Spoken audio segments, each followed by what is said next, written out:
জয় শিবধাম গুরুদেব। জয় শিবধাম। একটি প্রশ্ন রয়েছে। হ্যাঁ, এই যে কবচ গৃহবন্ধন যেগুলো নেওয়া হয়, এটার পার্মানেন্ট কোনো সলিউশন রয়েছে নাকি একসময় ক্ষয় হয়ে যেতে পারে? এর কি উপায় রয়েছে? কাল এবং যুগের যেভাবে চলে আসছে আমরা দেখেছি যে সময়কালে সব কিছুকেই নষ্ট হতে হয়, কোনো কিছুই চিরস্থায়ী নয়।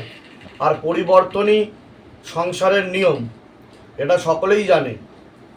যা যতই মজবুত হোক না কেন, কারণ সেটা কোনোদিনও একমাত্র ঈশ্বর সত্তা ছাড়া কোনো কিছু পার্মানেন্ট হয় না, সব কিছু টেম্পোরারি।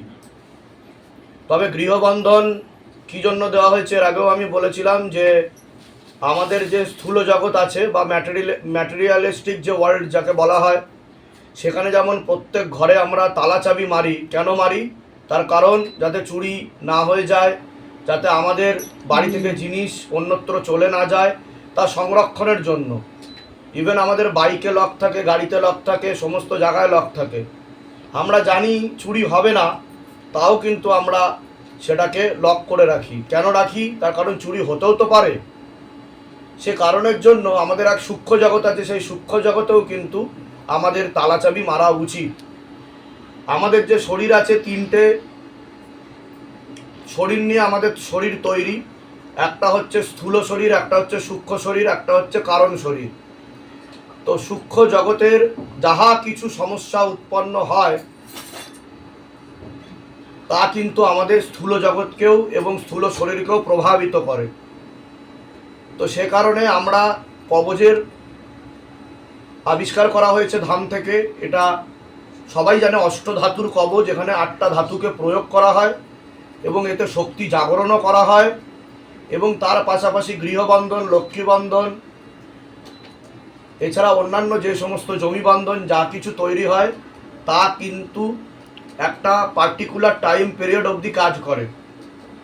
এবার কেউ যদি বলে যে পার্মানেন্ট সলিউশন কি, যে গৃহবন্ধন, লক্ষ্মীবন্ধন, জমি বন্ধন, কবচ ছাড়া কি তাহলে কোনো সলিউশন নেই, এগুলো নিয়েই আমাদের সবসময় চলাচল করতে হবে বা ঘোরাঘুরি করতে হবে? তা আমি বলবো না, এগুলো ছাড়া সবথেকে বড় সলিউশন হচ্ছে নাম জপ করা, ভক্তিভাবে এগিয়ে চলা।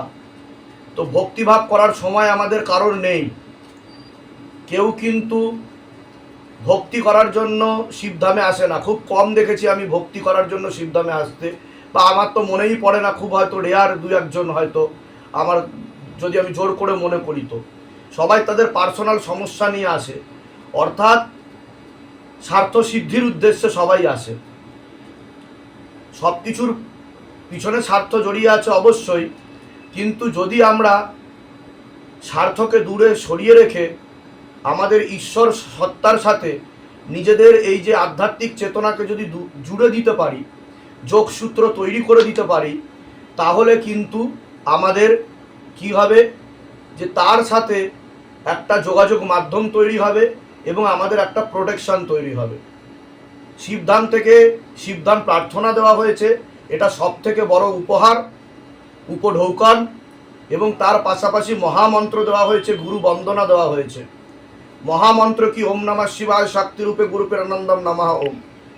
যে কোনো প্রকারের তন্ত্র বাধা, যে কোনো প্রকারের মারণ ক্রিয়া, পুতুল ক্রিয়া, যে কোনো প্রকারের তন্ত্রক্রিয়া, ভূত প্রেত, যে কোনো প্রকারের, যে কোনো কোটির প্রেত, যার উপর যত শক্তিশালী হোক না কেন, এই মন্ত্রের দ্বারা কাটবে।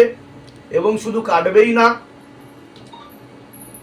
আমাদের যে সূক্ষ্ম শরীর আছে এবং স্থূল শরীর আছে, তার চতুর্দিকে একটা গোলা তৈরি হয়ে যাবে। গোলা, যেই গোলাটা কিন্তু আমরা হয়তো দেখতে পাবো না, কিন্তু that is the powerful protection from Shivdham.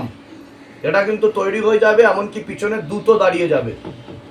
তো আমরা কেউ যদি এক আসনে বসে আমাদের মনকে ধীর করে, স্থির করে, একাগ্র চিত্তে, ভক্তিভাবে, বিশ্বাস ভরে যদি আমরা নাম জপ করতে পারি শিবধাম প্রার্থনার পরে, অবশ্যই তা সার্থক হবে এবং ধামের আশীর্বাদ তার সাথে সবসময় ছিল, আছে, থাকবে। তো নাম জপ 2 প্রকারের হয়, একটা হচ্ছে বাচিক, একটা হচ্ছে মানসিক জপ। এক্ষেত্রে মানসিক জপ কিন্তু আমাদের কাজে লাগবে। কেন কাজে লাগবে?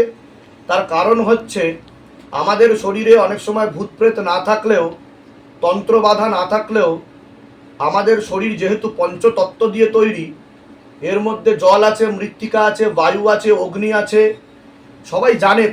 এর জন্যই কিন্তু আমাদের আগুনে জ্বালানো হয়। আমরা মোর সায়েন্টিফিক দ্যান এনি রিলিজিয়ান। তো সেই সময় আমাদের যে বায়ুতত্ত্ব আছে, সেই বায়ুতত্ত্বে সবার আগে প্রভাব পড়তে শুরু করে। তার কারণ বায়ুর মাধ্যমেই কিন্তু আমাদের শরীরে ঈশ্বরের সাথে একটা কানেকশান থাকে। এই যে বায়ু, বায়ু মানে কি? এই যে আমরা যে ইনহেল করছি, এক্সেল করছি, শ্বাস প্রশ্বাস নিচ্ছি ও ত্যাগ করছি, এটার মাধ্যমেই কিন্তু আমরা জীবিত আছি, আবার মৃত্যুও বরণ করছি। তো আমরা যদি আমাদের সাধনা তপস্যাকে সেই লেভেলে নিয়ে যাই, তাহলে কিন্তু তার সাথে একটা কানেকশান জুড়ে যাবে এবং আমরা ভক্তিভাবে এগিয়ে চলব এবং আমাদের কোনো কবচ, গৃহবন্ধন, লক্ষ্মীবন্ধন এসব নেওয়ার প্রয়োজনীয়তা পড়বে না। তবে এটা আমি সূক্ষ্ম জগৎ মানে শরীরের কথা বললাম। এর পাশাপাশি আমাদের ঘরেও এমন কিছু নিয়মবিধি করতে হবে যে নিয়মবিধিগুলো উঠে গেছে। পূজা অর্চনা করা, প্রার্থনা করা, এগুলো বন্ধ হয়ে গেছে।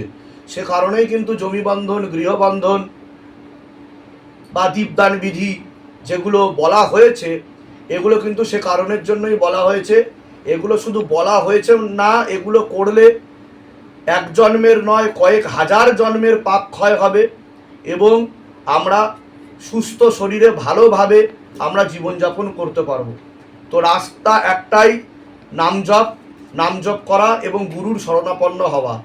এখানে আপনি যদি নাম জপ না করেন, আপনি যদি সুকর্ম না করেন, সবসময় অকর্ম, কুকর্ম, বিকর্মে লিপ্ত থাকেন, আপনি 1000টা কবচ ধারণ করে নিন, আপনি 1000টা গৃহবন্ধন লাগিয়ে নিন, 1000টা লক্ষ্মীবন্ধন, হাজার হাজার জমিবন্ধন লাগিয়ে নিন, কোনো লাভ হবে না। তাহলে আমি বলবো ওরকমভাবে ধামে আসবেন না। আর সবার আগে আমি একটা কথাই বলবো যে নাস্তিকদের তো এগুলো নেওয়াই উচিত না, 1 নম্বর। আর মনে সন্দেহ রেখেও করা উচিত না। আমি এটা বলে রাখি, যে কোনো পূজাস্থলে নাস্তিকদের দান পর্যন্ত নেওয়া উচিত না। তাহলে সেই পূজা অনুষ্ঠান সার্থক হয় না, সফল হয় না এবং সেখানে কোনো রকম দেবদেবী ভোগ, ফুল, ফল কিচ্ছু গ্রহণ করে না। তার কারণ হলো যেখানেই পাপবোধ কাজ করে তা সম্পূর্ণভাবে ঈশ্বরীয় শক্তি গ্রহণ করে না। অর্থাৎ কোনো কিছু দেবার জন্য বা করার জন্য তার যোগ্য সমতুল্য হওয়া উচিত।